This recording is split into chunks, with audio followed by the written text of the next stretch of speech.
So each time we do a cycle of guys read and gals read, we always try to have one book that's just the silly, fun one. This is definitely that book. This is called The Racc, and the tagline above the title says, "Live fast, eat trash."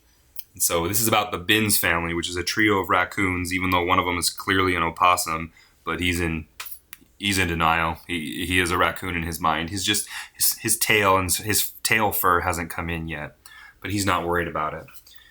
So we see the Binns family going through the daily grind of busting their tails for a day's worth of food, digging, searching high and low for garbage that meets their needs.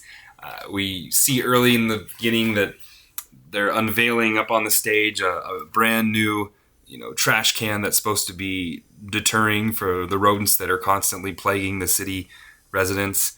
As you would imagine, it's only slightly deterring, and our smart raccoon trio has no problem getting into it, much to the frustration of the people who put money into that.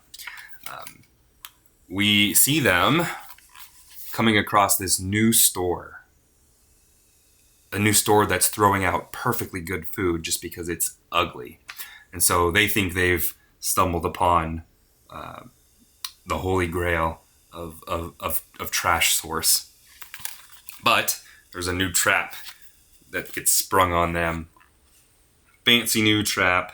However, they also have a new friend that comes along who can help get them out. And she seems to have a grudge against the owner of this store, whose name is Mr. Beans. Mr. Beans hates critters. We see a lot of examples of his animosity towards all these little mammals. Yelling and screaming at anyone who's getting close to his dumpster, putting up security systems like barbed wire and cameras, an electric fence even. But Scraps, the raccoon who's definitely a possum, he has an idea, and he takes them to out back behind like a tech store, a hardware store, to see the dumpsters of all the equipment and materials that they can put together there, and a plan comes together.